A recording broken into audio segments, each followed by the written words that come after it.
Gentlemen, the political deadlock in your country continues to make international headlines. We're seeing African Union intervention, calls from the international community for Mr. Laurent Gbagbo to step down. There's fears that the civil war might break out, that military intervention, all this is riding out in the air. Mr. Sessegnon, what's the situation like at the moment? What is Mr. Laurent Gbagbo's stand at the moment? Well, Laurent Gbagbo has always been willing to resolve the situation in a very peaceful way, has always done it through the different negotiations that took place even before the elections.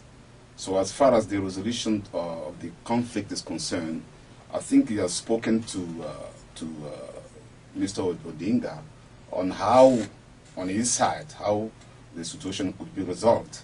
We yet don't have the content of that discussion, but I believe that when Mr.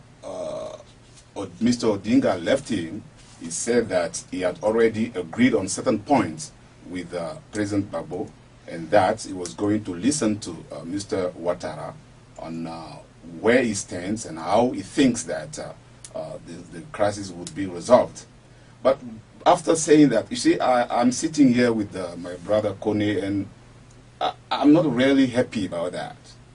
I believe that Kone and I should be sitting here and talk about how the best we can find ways of developing our country, how we can confront ideas on how to develop Cote d'Ivoire.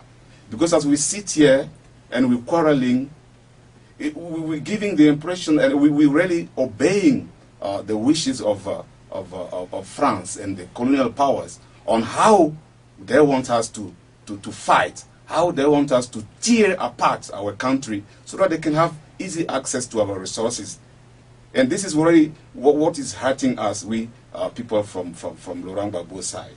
Mr. Sessegnon, on that point of wanting to develop Cote d'Ivoire, yes, development needs to take place, and you should be talking to each other on progress for Cote d'Ivoire. But the standing point or the point of conflict comes in is that we can only talk development if we adhere to democratic principles. And some people are saying that, you know, it is undemocratic and unconstitutional for Mr. Gbagbo to be to not be respecting, and I say that in inverted commas because that electoral commission results is a bit disputed. So to not be respecting that decision that Mr. Outtara is the winner or president of Cote d'Ivoire. The notion of democracy, is it in acts or any proceeding democratic when a superpower imposed the rules and regulation on another country?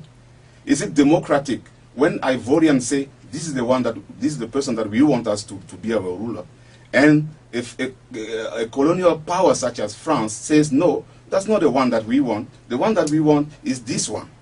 Is that what we call democracy? Because in Cote d'Ivoire, when the elections took place, there are rules and regulations that are really set aside to govern those procedures. The Independent Electoral Commission, as you said in your introduction, failed to meet the deadline set aside by the Electoral Code. On top of that, they go to the headquarters of one of the candidates to declare the preliminary result. Third, those preliminary results are taken by an organization that was supposed to be impartial and declared all over the world those preliminary results, knowing that in that country the Constitution says that when elections are held, the preliminary results and the final results are given by the Constitutional Council.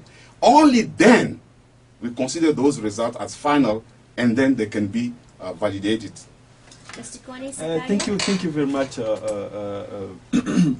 yes, Jenny, for this wonderful opportunity that you are offering us. Indeed, it's right that we should be talking about development of our country instead of talking about now the issue of elections.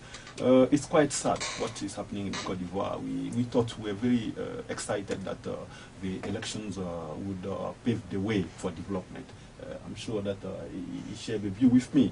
He was part of the Electoral Commission here in South Africa, so we understand quite clearly what was the expectation of the Ivorians. But I want to come back to the issue that you raised with regard to the result and the Electoral Commissions and the role of the UN and the role of France. You know, I'm very saddened by the statement that that makes us look that some portion of Ivorians are puppets or are following the instruction from France. I don't believe that. I disagree totally with that, because as far as I know, there is no single French citizen that voted in the election. And secondly, there was no French citizen in the electoral campaign or in the electoral staff of Ouattara.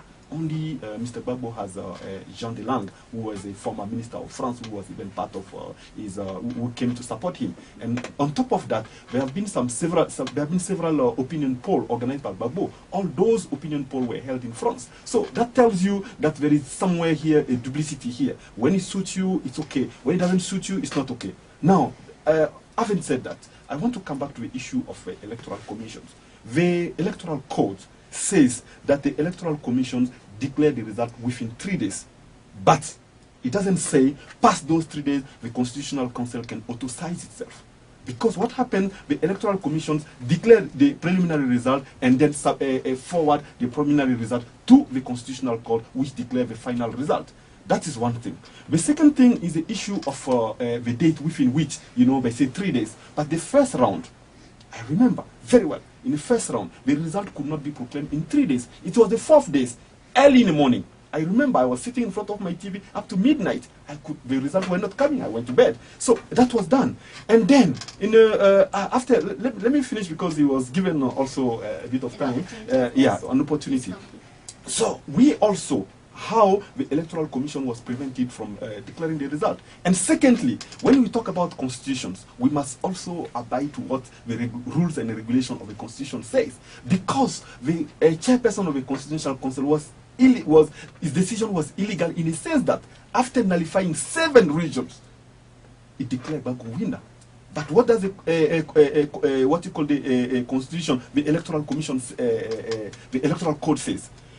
If there is a dispute within a grave dispute that will fundamentally change the result, the Constitutional Court Council nullify the result and call for election within 45 days. And the Electoral Commission now submit proposal on those days, which will be now approved by the Ministerial Council.